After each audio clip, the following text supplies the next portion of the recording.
اللہ کے نام سے شروع جو بڑا مہربان اور نہایت رحم کرنے والا ہے۔ ارشاد باری تعالیٰ ہے کہ اللہ تعالیٰ لوگوں پر کچھ بھی ظلم نہیں کرتا، لیکن لوگ اپنے آپ پر خود ہی ظلم کرتے ہیں۔ ہر مرض کی شفا کے لیے یا سلامو 111 مرتبہ پڑھ کر مریض پر دم کریں، انشاءاللہ شفا حاصل ہوگی۔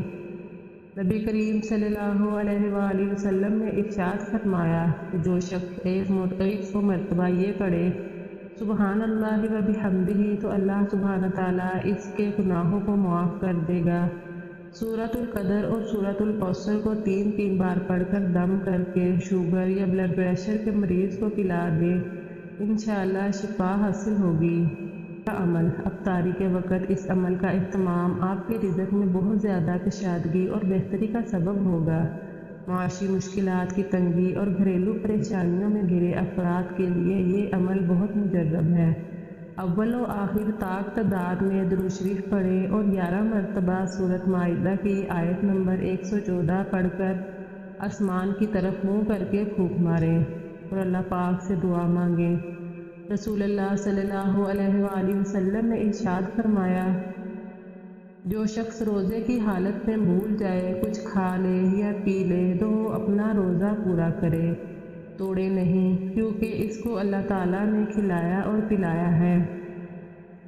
رسول اللہ صلی اللہ علیہ وآلہ وسلم نے ارشاد فرمایا کہ جس نے استغفار کو لازم کر لیا تو اللہ تعالیٰ اسے ہر غم، تکلیف اور سے نجات دے گا اور ہر تنگی سے نکلنے کا راستہ پیدا کر دے گا۔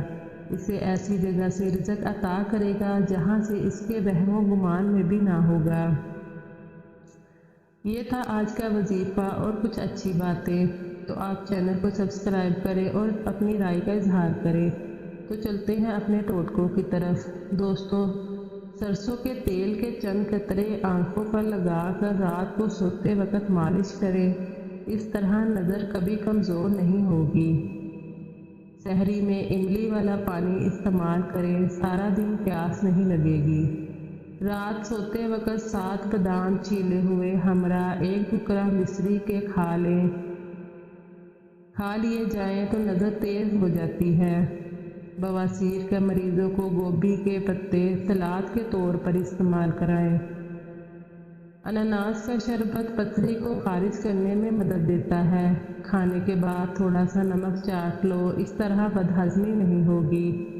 سرخ انار اگر دوپہر کو نمک اور کالی مرچ کے ساتھ 21 روز لگاتار استعمال کریں تو چہرے کی زردی دور ہو جاتی ہے۔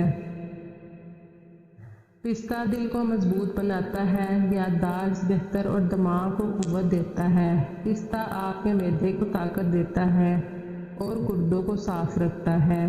خربوزہ کھانے سے کمزور افراد کے وزن میں اضافہ ہوتا ہے۔ پیشاب میں جلن کی شکایت ہو جائے تو خربوزہ کھانے سے یہ تکلیف دور ہو جاتی ہے۔ جس کے پیٹ میں رسولی کا مسئلہ ہو، نہار منہ دار چینی کا قہوہ بنا کر پیے۔ سستی تھکاوٹ کو دور کرنے کے لیے لونگ 2 عدد، دار چینی ½ انچ کا ٹکڑا، ادرک 1 دانے کے برابر، ان تینوں چیزوں کو ابلتے ہوئے پانی میں ڈال کر ڈھانپ دیں۔ 5 منٹ بعد چھان کر اس کو پی لیں۔ دن میں 2 مرتبہ استعمال کریں، آپ کو فائدہ ہوگا۔